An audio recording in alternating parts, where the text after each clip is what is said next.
இங்க வீட்டுக்கு வர பாக்கியம் திரும்பவும் ஹனிமூன் விஷயத்த பத்தி பேசுறாங்க பாண்டியன் கிட்ட. அதுக்கு பாண்டியன் சொல்றாங்க, நாங்களே அனுப்பி வைக்கிறோம் சம்மந்தி, இதுல என்ன இருக்கு, நாங்க பணத்துக்காகலாம் யோசிக்கல அப்படின்னு சொல்ல. சரிங்க சம்மந்தி, எவ்வளவு சீக்கிரம் முடியுமோ அவ்வளவு சீக்கிரத்துல ஏற்பாடு பண்ணுங்க அப்படின்னு சொல்லிடுறாங்க. அது மட்டும் இல்லாம பாண்டியன் கிளம்பி போனதுக்கு அப்புறம் இங்க மயில் கிட்ட சொல்றாங்க, இங்க பாருடி, இந்த வீட்டோட தூணே உங்க மாமனார் தான். உங்க மாமனாரை கையில போட்டுக்கிற வழி உனக்குள்ளதான் இருக்கு. அதை மட்டும் நீ சரியா செஞ்சுட்டனா இந்த வீட்டுக்கு மகாராணியே நீ மட்டும்தான். நீ சொல்றதை தான் இனிமே இந்த வீட்டுல உன் மாமனார் மட்டும் இல்ல, மொத்தமா இந்த குடும்பமே கேட்கும் அப்படின்னு சொல்றாங்க. எங்க மயில் கிட்ட ஏத்தி விடுறாங்க. சரிம்மா நான் பாத்துக்கிறேன்னு சொல்லிடுறாங்க எங்க மயில். அதே போல அங்க வந்துட்டு செந்திலும் வந்துட்டு தான் படிக்கிறதுக்காக ஒரு முடிவு எடுக்கிறாங்க. படிச்சு கவர்மெண்ட் ஆஃபீஸ்ல நல்ல வேலைக்கு போகணும் அப்படின்னு நினைச்சிட்டு இருக்காங்க. இதை வந்து கதிர் கிட்ட சொல்றாங்க. கதிரும் வந்துட்டு தான் இப்போ வீட்டுக்கு பணம் கொடுக்குற நிலைமைகளை பத்தி எடுத்து சொல்றாங்க. இன்னும் 2 நாளையில எப்படியாவது பணம் கொடுக்கணும் அதுக்காக அப்படின்னு சொல்லிட்டு அவங்க ஒரு விஷயத்தையும் சொல்றாங்க.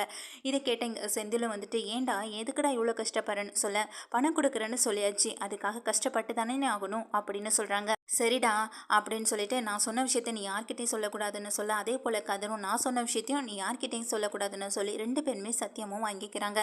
இதை வந்து யாருக்குமே தெரியக்கூடாதுன்னு நினச்சிட்டும் இருக்காங்க. ஆனால் இது வந்துட்டு மீனாவுக்கு தெரிய வந்துடுது. ஆனால் இது வந்து மீனாவுக்கு தெரிய வர மீனா இதை கேட்டு ரொம்பவே சந்தோஷப்படுறாங்க. இந்த விஷயம் மீனாவுக்கு தெரிய வர மீனா வந்து இதை கேட்டு ரொம்பவே சந்தோஷப்படுறாங்க. இதை வந்து செந்தில் கிட்டையும் சொல்கிறாங்க. உண்மையாகவே நீங்கள் வந்துட்டு கவர்மெண்ட் எக்ஸாம் எழுதி பாஸ் பண்ணி அதில் வந்துட்டு நீங்கள் வேலைக்கு போக போகிறீங்களான்னு சொல்ல, உனக்காக நான் இதை கூட பண்ண மாட்டேனா மீனா, நீ எனக்காக உன் குடும்பத்தையே விட்டுட்டு வந்திருக்க, உனக்காக நான் இதை கூட செய்யலைனா எப்படின்னு சொல்லி இங்கே மீனாவையும் சமாதானப்படுத்துகிறாங்க. இது வந்து மீனாவுக்கு ரொம்ப ஹாப்பியாக இருக்க. இந்த விஷயத்த அத்தைக்கிட்ட சொல்லலாமா அப்படின்னு நினச்சிட்டு இருக்காங்க. இந்த விஷயம் அப்பாவுக்கு இப்போதைக்கு தெரிய வேண்டாம் மீனா, நான் பொறுமையாக எடுத்து சொல்லிக்கிறேன் அப்படின்னு சொல்லிடுறாங்க. எதுக்குங்க, பின்ன இங்கே தங்கமேலாக்காவுக்கு தெரிஞ்சதுன்னா போதும், அவங்க மூலமாக அந்த விஷயம் மாமா காதுக்கு போணுச்சுன்னா பெரிய பிரச்சனையாகவே வரும். இதுக்கு முன்னாடி நீங்களே சொல்லிடுறது ரொம்ப நல்லதுன்னு சொல்ல, நானும் பேசணும்னு தான் நினைக்கிறேன். ஆனால் அப்பா பக்கத்தில் போகும்போதே ஏதாவது ஒரு பயம் வந்து என்னை தடுத்துருது. இல்லைனா அவர் இதில் வேண்டான்னு சொல்லிடுவாரோ, முடியாதுன்னு சொல்லிடுவாரோன்னு நினச்சி ஒரு பயமும் வருது. அதனால தான் நான் சொல்கிறதுக்கே யோசனையாக இருக்குன்னு சொல்ல, எந்த விஷயத்தையும் சொல்லிட்டோன்னா மனசு நிம்மதியாக இருக்கும். சொல்லணும்னு நினச்சிட்டு இருக்க வரைக்கும் மனசு பாடாக படுத்தி எடுத்துகிட்டே இருக்கும். அதனால் கடையில் நல்ல நேரம் பார்த்து மாமா கிட்ட இந்த விஷயத்த நீங்களே சொல்லிடுங்கன்னு மீனாவும் சொல்கிறாங்க. சரி மீனா, இன்னைக்கு நான் பார்க்குறேன்னு இங்கே வந்து செந்திலும் சொல்ல, நான் இதை அத்தைக்கிட்ட சொல்லலான்னு இருக்கேங்கன்னு சொல்லிட்டு இருக்காங்க. சரி மீனா அப்படின்னு சொல்லிட்டு செந்திலும் கிளம்பி போக, இங்கே மீனா ரொம்ப சந்தோஷமாக இருக்காங்க. என்னடி இன்னைக்கு ரொம்ப ஹாப்பியாக இருக்க, என்னடி விஷயம் அப்படின்னு சொல்லி கேட்குறாங்க. அத்தை, ஒரு முக்கியமான விஷயம், நீங்கள் வாங்க அப்படின்னு சொல்லி தனியாக கிச்சனுக்கு கூட்டிகிட்டு போகிறாங்க. ஆமாம், தங்கமேல் அக்கா எங்க அப்படின்னு சொல்லி கேட்குறாங்க. அவள் எங்கே இருக்கா, அவள் ரூமில் தான் இருப்பா அப்படின்னு சொல்லிட்டு இருக்காங்க. என்ன பண்ணிட்டு இருக்காங்க அப்படின்னு சொல்லி கேட்க, அவங்கள தான் ஹனிமூன் போக சொல்லிட்டாங்கல்ல, அதான் அதை பற்றின ஒரு எண்ணத்துலையும் ரொம்ப சந்தோஷத்துலையும் எடுத்துகிட்டு இருக்கான். எப்பயோ போகிறதுக்கு இப்போவே எல்லாத்தையும் பேக் பண்ணி வச்சிட்ருக்காடி அப்படின்னு சொல்கிறாங்க. சரி, அதெல்லாம் கிடைக்கட்டும் விடுங்க, நான் உங்ககிட்ட ஒரு முக்கியமான விஷயத்தை பற்றி பேச வந்தேன் அப்படின்னு சொல்ல, என்னடி விஷயம் அப்படின்னு சொல்லி கேட்டுட்டு இருக்காங்க. அந்த நேரம் பார்த்து தான் எங்கள் தங்கமேல் வந்துட்டு தண்ணி குடிக்கிறதுக்காக இங்கே கிச்சனுக்கு வராங்க. அப்போ இவங்க 2 பேரும் தனியாக ரகசியம் பேசிக்கிட்டு இருக்கதையும் கேட்குறாங்க. அப்படி என்ன ரகசியம் வேண்டி கிடக்கு 2 பேரும் தனியாக பேசுகிறதுக்குன்னு நினச்சிட்டு இங்கே தங்கமேல் அவங்க பேசுகிறத கேட்குறாங்க. அப்போ மீனா சொல்கிறாங்க எங்கள் குமதி கிட்ட, அத்தை அது வந்து அப்படின்னு சொல்லி எடுத்துட்டு இருக்க, ஏய் சொல்லிடி சொல்ல வந்தது அப்படின்னு சொல்கிறாங்க. அப்போ இங்கே மீனா சொல்கிறாங்க, அது இல்லத்த, நம்ம செந்தில் இருக்காருல்ல, அவரு இப்போ கவர்மெண்ட் எக்ஸாம் எழுத போகிறாங்க அப்படின்னு சொல்ல, என்னடி சொல்கிற அப்படின்னு நினைக்கிறாங்க. ஆமாத்த, இப்போ எனக்காக அவர் கவர்மெண்ட் எக்ஸாமுக்கு படித்து அதில் எக்ஸாம் எழுதி அதில் பாஸ் பண்ணி நல்ல வேலைக்கு போக போகிறாரு. இதை பற்றி மாமா கிட்டே இன்றைக்கி பேசுகிறேன்னு வேற சொல்லியிருக்காரு அத்தை அப்படின்னு சொல்கிறாங்க. நிஜமாவாடி அப்படின்னு சொல்ல, ஆமாத்த அப்படின்னு சொல்லிட்டு இருக்காங்க. சரிடி, இந்த விஷயத்த முதல்ல மாமா கிட்ட சொல்லுங்க, அதுதான் ரொம்ப முக்கியம்னு சொல்ல, ஓ இந்த வேலை தனியாக வேற நடந்துட்டுருக்கான், இங்கே செந்தில் படித்து கவர்மெண்ட் எக்ஸாமுக்கு போயிட்டானா அதுக்கப்புறம் கதிரும் கலெக்டர் ஆகணும்னு சொல்லி மாமா ரொம்ப ஆசைப்படுறாரு. இதெல்லாம் இந்த வீட்டில் நடந்துருச்சுன்னா நமக்கு இந்த வீட்டில் மதிப்பு மரியாதை இருக்காதே. நம்ம படிக்கலைன்ற விஷயம் தெரிஞ்சிடுச்சுன்னா அப்புறம் இவங்க நம்மளை காலில் தூக்கி போட்டு மிதிப்பாங்க. ஏற்கனவே நமக்கு மரியாதை கொடுக்கறதே கிடையாது இந்த வீட்டில் இவங்க யாருமே. இப்போ இவங்க இதெல்லாம் பண்ண ஆரம்பிச்சிட்டாங்கன்னா நம்மளை ஒட்டு மொத்தமாக தூக்கி எறிஞ்சிருவாங்களே. அப்படி ஒன்று நடக்கவே விட்டுறக்கூடாதுன்னு நினச்ச எங்கள் தங்கமயில் வேகமாக ரூமுக்கு போகிறாங்க. ஓடி போய் திரும்ப எப்பொழுதும் போல் தன்னுடைய அம்மா பாக்கியத்துக்கு ஃபோன் பண்ணி விஷயத்த சொல்கிறாங்க. இதை கேட்ட பாக்கியமும், ஓ இப்போ இந்த விஷயம் வேறு நடக்குதான், சரிடி நீ வேணா முந்திக்கிட்டு அவங்களுக்கு முன்னாடி இந்த விஷயத்த இங்கே நீ மாமனார் கதில் போட்டு விட்டுரு, அதுக்கப்புறம் நீ செய்ய வேண்டியதில்லை, அவரே பார்த்துப்பாருன்னு சொல்ல, இல்லைம்மா இந்த தடவை நம்ம அப்படி பண்ணக்கூடாது, ஏற்கனவே 2 தடவை நான் தான் மாமா கிட்ட சொன்னேன்னு வீட்டில் இல்லை எல்லாருக்கும் தெரிஞ்சிடுச்சு, அதனாலேயே என் மேலே பயங்கர கோவத்தில் இருந்துட்டு இருக்காங்க. இப்போவும் இந்த விஷயத்த நான் தான் சொன்னேன்னு அவங்களுக்கு தெரிஞ்சதுன்னா கடைசியில் அதுக்கப்புறம் எங்கள் அத்தையே வந்து என்னை நிற்க வச்சு கேள்வி கேட்பாங்க. இல்லைன்னா உன் வீட்டுக்கே பொண்ணு சொல்லி என்னை அனுப்பி விட்டுருவாங்க. இதெல்லாம் தேவையான்னு சொல்லி அப்படின்னு எங்கள் தன்னுடைய அம்மா பாக்கியத்திட்ட கேட்குறாங்க. அதுவும் சரிதான், இந்த தடவை வேறு எப்படி நம்ம மெதுவாக காய் நகர்த்துறது அப்படின்னு தெரியலேன்னு நினச்சிட்டு இருக்கேன். இங்கே உடனே சொல்கிறாங்க, குழலி அண்ணி அதான் குழலி அண்ணி இருக்காங்கல்ல, அந்த அண்ணி மூலமாக நம்ம காய் நகர்த்த வேண்டதான்னு சொல்ல, அவங்க எப்படியும் தம்பிக்கு தானே சப்போர்ட் பண்ணுவாங்கன்னு சொல்ல, இந்த விஷயத்துல எல்லாம் தம்பிக்குன்னு பார்க்க மாட்டாங்க, தம்பி பொண்டாட்டினும் பார்க்க மாட்டாங்க, அவங்க எடுக்கிறதா முடிவு, நம்ம அந்த மாதிரி பேசணும், அது எல்லாமே நம்ம கையில் தான் இருக்குமான்னு சொல்ல, சரிடி இதுக்காக நம்ம என்ன அவளை தேடி அவள் வீட்டுக்காக போக முடியும் அப்படின்னு சொல்கிறாங்க. இல்லைம்மா என்கிட்ட நம்பர் இருக்குது, நானே ஃபோன் பண்ணி விஷயத்த சொல்கிறேன் பொறுமையாக அப்படின்னு சொல்லிடுறாங்க. சரிடி இதில் நீ வந்துட்டு இன்வால்வ் ஆகிருக்குன்னு உங்கள் வீட்டில் இருக்க யாருக்கும் தெரியக்கூடாது, முதல்ல நீ சொன்ன மாதிரி சரியான்னு சொல்ல, அதெல்லாம் நான் பார்த்துக்கிறேம்மா அப்படின்னு சொல்லிட்டு இங்கே ஃபோனை வச்சிடுறாங்க. கொஞ்ச நேரத்தில் பார்த்தா எங்கள் குழலி அண்ணியே வீட்டுக்கு வராங்க. ஏன்னு பார்த்தா இங்கே பக்கத்தில் ஒரு சின்ன வேலை, அதை முடிச்சுட்டு அப்படியே எங்கள் அம்மாவையும் இங்கே வீட்டில் இருக்க எல்லாரையும் பார்த்துட்டு போகலான்னு குழலி வராங்க. நம்ம நினச்சிட்டு இருந்தோம், அதுவும் அன்னைக்கு ஃபோன் பண்ணணும்னு நினச்சிட்டு இருந்தோம், இங்கே நேராக வீட்டுக்கே வந்துட்டாங்களே, இதுதான் சரியான நேரம் அப்படின்னு நினச்சிட்டு இருக்காங்க. இங்கே வந்து தங்கமயிலும் வீட்டுக்கு வர குழலியை பார்த்ததும் கோமதி ரொம்ப சந்தோஷப்படுறாங்க. ஏண்டி குழந்தைய தூக்கிட்டு வந்தானு சொல்ல, அவள் எங்கம்மா வரா, அவள் தான் அத்தையை பக்கத்தில் விட்டுட்டு அவங்க பாட்டியோட இருக்கா, கூப்பிட்டாலும் வரவே இல்லை. சரி இந்த வெயிலில் தூக்கிட்டு அலைய வேண்டாம்னு நினச்சி தான் நானும் வரல, இங்கே வர்ற மாதிரி ஐடியாவே இல்லைம்மா, பக்கத்தில் வந்தேன், அதான் அப்படியே உன்னையையும் இங்கே வீட்டில் எல்லாரையும் பார்த்துட்டு போகலான்னு வந்தேன்னு சொல்லிட்டு எங்கள் ராஜி மீனாவை பார்க்குறாங்க. என்னங்கடி இந்த அண்ணி ஞாபகமே வரல போல், ஒரு ஃபோன் கால் எல்லாம் எதுவும் இல்லை அப்படின்னு சொல்கிறாங்க. இல்லை நீ நாங்கள் எல்லாரும் அப்படின்னு சொல்ல, ஆமாம்மா நீ படிக்கிற, நீ வேலைக்கு போகிற, அந்த கெத்து தெனாவட்டு திமிரு எல்லாம் இருக்கத்தானே செய்யணும்னு சொல்ல, ஏண்டி வந்ததும் வராததுமா அவங்கள எப்படி வஞ்சிட்டு இருக்க அப்படின்னு சொல்லி கேட்குறாங்க எங்கள் கோமதியும். சரிம்மா எனக்கு குடிக்க கொஞ்சம் மோர் கொண்டு வரியான்னு சொல்லி கேட்குறாங்க. இரு இதோ எடுத்துகிட்டு வரேன்னு சொல்லி இங்கே உள்ளே போகிறாங்க கோமதி. இங்கே டைனிங் ஹாலில் வந்து உட்காராங்க. ஆமாம் எங்கே இந்த வீட்டு பெரிய மருமகா அப்படின்னு சொல்லி கேட்குறாங்க. அவங்க ரூமில் இருக்காங்கன்னு சொல்ல, கொஞ்ச நேரத்தில் எங்கள் வெளியிலே வராங்க தங்கமயிலும். வாங்க அண்ணி அப்படின்னு சொல்லிட்டு வந்து நிற்கிறாங்க. ஆமாம் எங்கேயோ ஹனிமூன் போகிறதா கேள்விப்பட்டேன், கிளம்பியாச்சா அப்படின்னு சொல்லி கேட்குறாங்க. இதோ ரெடி ஆகிட்டே இருக்கும் அண்ணி அப்படின்னு சொல்லிட்டு இருக்காங்க இங்கே தங்கமயிலும். இதை கேட்ட எங்கள் குழலியும் சரி நல்லா போய் சுற்றி பார்த்துட்டு வாங்க, நானும் என் புருஷனுக்கும் கல்யாணம் அனுப்ப கூட நாங்கள் 2 பேரும் தனியாக ஹனிமூன் போனோம், எங்கள் வீட்டில் எங்கே அனுப்பி வச்சாங்க, எங்கள் அம்மா அப்பா தான் அனுப்பி வச்சாங்கன்னு சொல்கிறாங்க எங்கள் குழலியும். இனிமேல் அது கொஞ்சம் கொஞ்சமாக குறைய ஆரம்பிச்சிடும், இனிமேல் எத்தனை நாள் இந்த வீட்டுக்கு வந்து இங்கே வந்து ஒன்று ஒன்றா வாங்கிட்டு போகிறீங்கன்றதையும் நாங்கள் பார்க்க தானே போகிறேன்னு நினச்சி எங்கள் தங்கமயிலும் நினச்சிட்டு இருக்காங்க. எங்கள் அக்காவுக்கு செய்கிறதும் தங்கச்சிங்களுக்கு செய்கிறதும் கொஞ்சம் கூட அவங்களுக்கு பிடிக்கவே இல்லை, அதனால் அதை எப்படியாவது கட் பண்ணணும்னு எங்கள் தங்கமயில் நினச்சிட்டு இருக்காங்க. அதுக்கு முன்னாடி இந்த விஷயத்தை எங்கள் குழலி அன்னைக்கு அதில் போட்டு எப்படியாவது இதை கட் பண்ணணும்னு நினச்சிட்டு எங்கள் தங்கமயில் பேசிக்கிட்டு இருக்காங்க. அந்த நேரம் பார்த்து மீனாவுக்கு முக்கியமான ஃபோன் கால் வருது ஆஃபீஸ்லேருந்து. சரின்னு சொல்லிட்டு அந்த ஃபோன் எடுத்துகிட்டு வெளியில் போகிறாங்க. அதே போல் ராஜியும் இங்கே கிச்சனுக்குள்ளே போக எங்கள் தனியாக உட்காந்துருக்க தங்கமயில் வந்துட்டு குழலிக்கிட்ட பேசுகிறாங்க. சரிங்க நீ வீட்டில் எல்லோரும் எப்படி இருக்காங்கன்னு சொல்லி கேட்க, எல்லோரும் நல்லா தான் இருக்காங்க, உன்னையும் சரவணனையும் ஒரு நாள் வீட்டுக்கு கூட்டிகிட்டு போகணும்னு நினைக்கிறேன், ஆனால் எனக்கும் நேரம் இல்லை, இங்கே சரவணனுக்கும் நேரம் இல்லை அப்படின்னு சொல்கிறாங்க. எதுக்கு நீன்னு சொல்ல, என்ன எதுக்குன்னு கேட்குற, வேறு எதுக்கு கூட்டிகிட்டு போவாங்க கல்யாணம் ஆனவங்கள, விருந்துக்கு தான் அப்படின்னு சொல்கிறாங்க. ஓ அப்படியா நீ சொல்லி நல்ல விதமாக பேசிக்கிட்டு இருக்காங்க.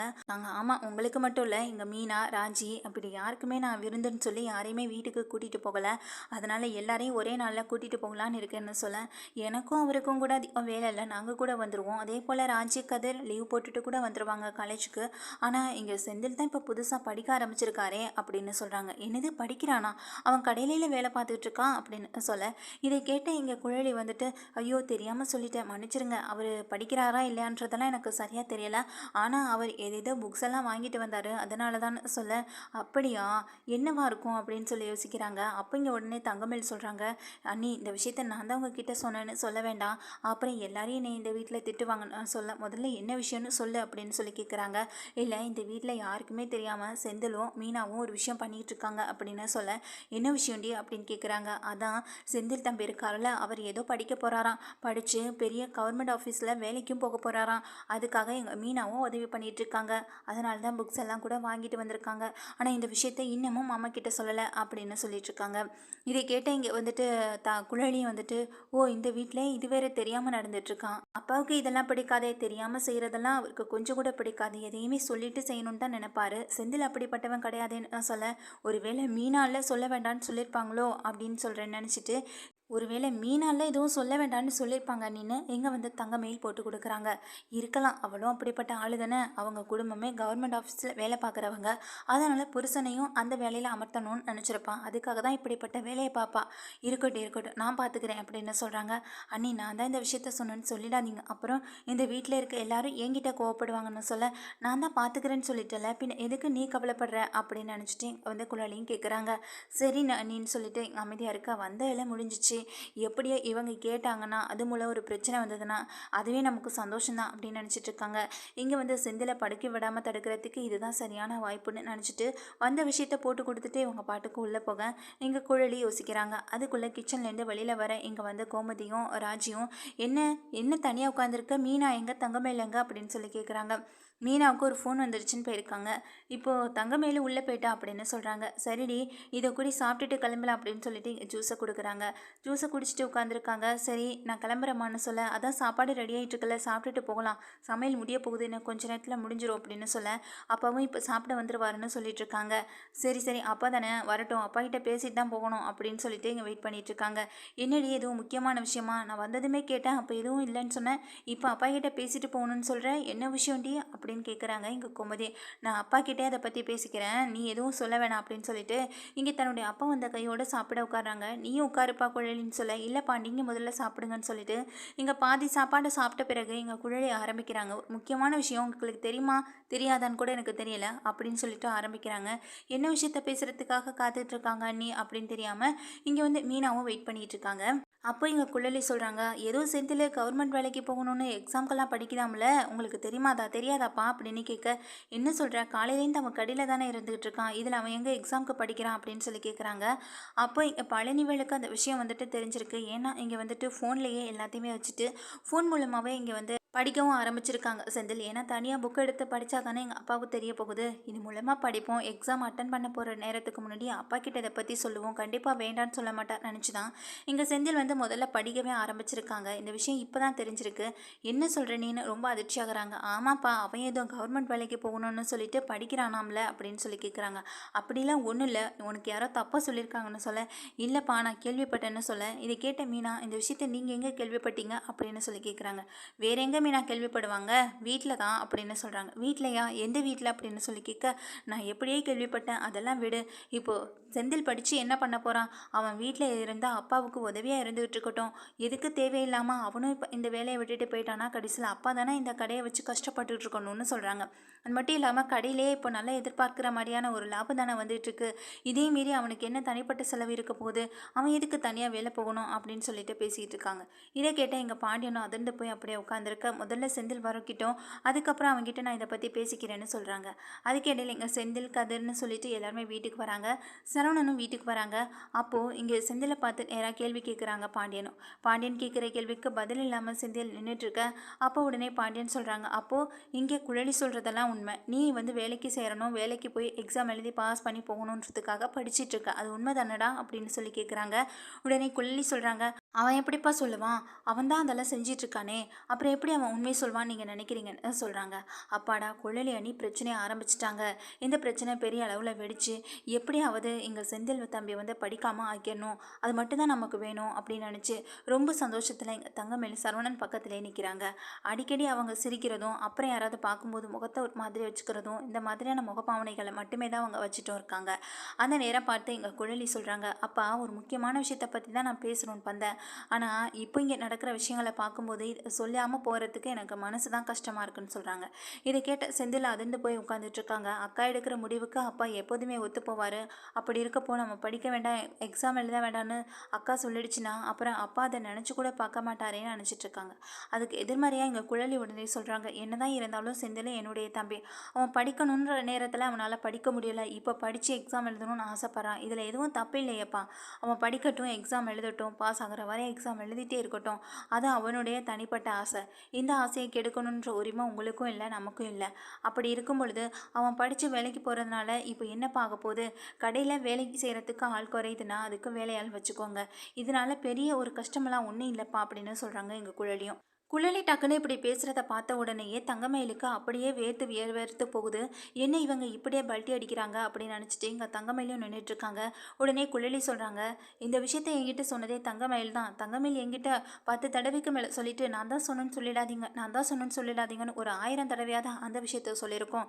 அப்போ நீ சொல்லும்போதே நினச்ச மயில், இந்த குடும்பத்தில் பிரச்சனை வரணுங்கிறதுக்காக தானே இந்த விஷயத்தை என் காதில் போட்டு விட்டேன்னு சொல்லிங்க. எங்க குழலி எல்லாரும் முன்னாடியே இந்த தங்கமயில் கிட்ட கேள்வி கேட்குறாங்க. அப்படியெல்லாம் ஒன்றும் இல்லை நீ சொல்ல, அப்புறம் எதுக்காக இந்த விஷயத்தை யாரும் இல்லாதப்போ என்கிட்ட சொல்லணும்னு நினச்சேன். சொன்னது மட்டும் இல்லாமல் யார்கிட்டே நான் தான் சொன்னேன்னு சொல்லிடாதீங்கன்னு வேற சொன்னேன். அப்போவே உன் முகத்தில் பயம் தெரிஞ்சுது.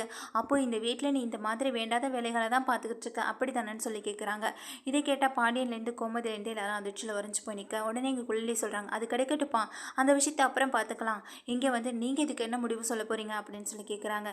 இதில் நான் என்னப்பா முடிவு சொல்கிறதுன்ற மாதிரி எங்கள் பாண்டியன் கேட்க, அதுக்கு இங்கே குழலி சொல்கிறாங்க, இந்த முடிவை நீங்கள் எடுக்கிறதும் நான் எடுக்கிறதும் ஒன்று தான். அதனால் நானே ஒரு முடிவு எடுத்து இங்கே மீனா கிட்டேயும் செந்தில்கிட்டையும் சொல்கிறேன் அப்படின்னு சொல்லிட்டு, நீ நினச்ச மாதிரியே சாதிச்சு காட்டுடா.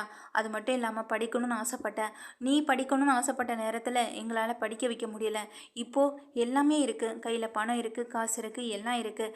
இப்போ படி, நல்லா படித்து எக்ஸாம் எழுது, பாஸ் பண்ணு, கவர்மெண்ட் வேலைக்கு கண்டிப்பாக நீ போ, உனக்கு கிடைக்கும், அதில் எந்தவித மாற்றமும் இல்லைன்னு சொல்லி இங்கே வந்து குழலி சொல்கிறாங்க செந்தில்கிட்ட. செந்தில் இதை கேட்டு ரொம்ப சந்தோஷப்பட அதே நேரம் இங்கே தங்கமயிலை பார்த்து முறைக்கிறாங்க. தங்கமயிலை பார்த்து கிளம்பும்போது தங்கமயில் கிட்ட சொல்கிறாங்க, இங்கே பாரு மயில், நீ நினைக்கிற மாதிரியான குடும்பம் இது கிடையாது. இங்கே செந்தில் தான் அந்த விஷயத்த சொல்கிறேன்னு சொன்னால, அதே மீறி நீ எதுக்காக சொன்ன? ஏற்கனவே இந்த குடும்பத்தில் நடந்த விஷயம் எதுவுமே எனக்கு தெரியாதுன்னு நினச்சிட்டு இருக்கியா? தினமும் அம்மா கிட்ட ஃபோன் பண்ணி விஷயத்தை கேட்டுட்டு தான் இருக்கேன். இங்கே நீங்கள் 3 பேரும் எப்படி இருக்கீங்க, எந்த மாதிரி அம்மா கிட்ட நடந்துக்கிறீங்க, அம்மா அப்பாவை நல்லா பார்த்துக்கிறீங்களா அப்படின்னு எந்த ஒரு தகவலும் இல்லாமல் நான் அங்கே மட்டும் தனியாக என்ன பண்ணிகிட்டு இருப்பேன். அதனால் அப்பாவுக்கும் அம்மாவுக்கும் ஒரு நாளைக்கு ஒரு தடவையாவது நான் ஃபோன் பண்ணிவிடுவேன் அப்படின்னு சொல்கிறாங்க. அப்போ தான் இங்கே வந்துட்டு தங்கமயிலுக்கே தெரிய வருது அவங்க பண்ண விஷயங்கள் எல்லாமே. தான் பண்ண தப்பை நினச்சி வருந்தி நின்றுட்டுருக்கு. அதுக்கு இங்கே தங்கமயிலை பார்த்து சொல்கிறாங்க குழலியும், இங்கே பாரு மயில், இந்த குடும்பத்தோட ஒற்றுமையே இது அம்மா அப்பா கையில் தான் இருக்குது. அதை நீ கலைக்கணும்னு நினச்சிட்டு இருந்தேன்னா அதுக்கப்புறம் இந்த வீட்டில் நீ தொடர்ந்து வாழ்வியான்றதே எனக்கு சந்தேகமாக தான் இருக்குது. ஏன் இது வந்து சரவணனுக்கு கூட பிடிக்காது. இந்த விஷயத்த நான் இப்போ இதில் எல்லாரும் முன்னாடி சொல்கிறதுக்கு காரணமே வேறு.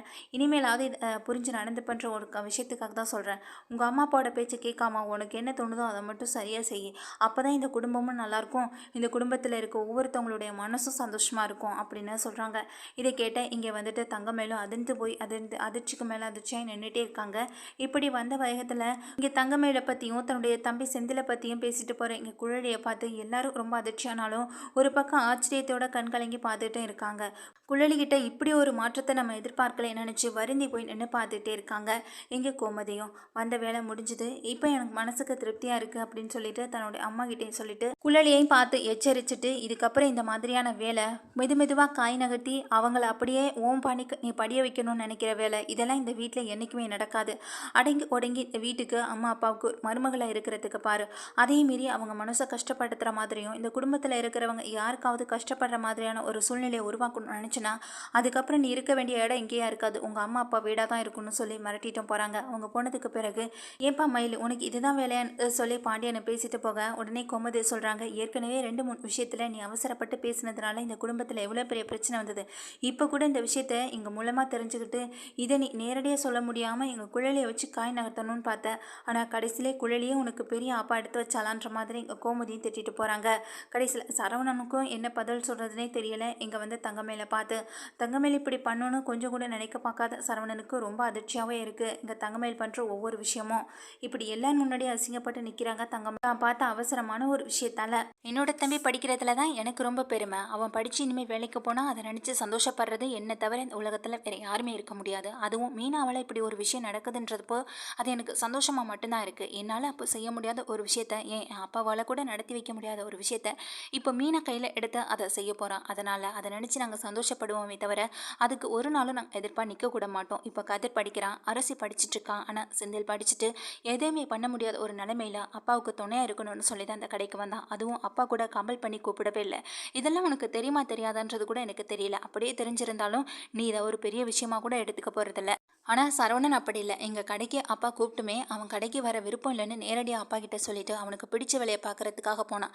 ஆனால் இங்கே செந்திலுக்கு படிக்கணும்னு ஆசை இருந்தும் தன்னுடைய அப்பாவுக்காக, அதுவும் எங்கள் அப்பாவுக்காக அவன் அந்த படிப்பெல்லாம் தூக்கி போட்டுட்டு வேலைக்கு போகிறதையும் விட்டுட்டு எங்கள் அப்பாவுக்கு துணையாக வந்து நின்னான். அப்படிப்பட்டவனுக்கு இப்படி ஒரு எண்ணம் இப்போதைக்கு வந்திருக்குதே நினச்சி நாங்கள் சந்தோஷம் படுவோம்.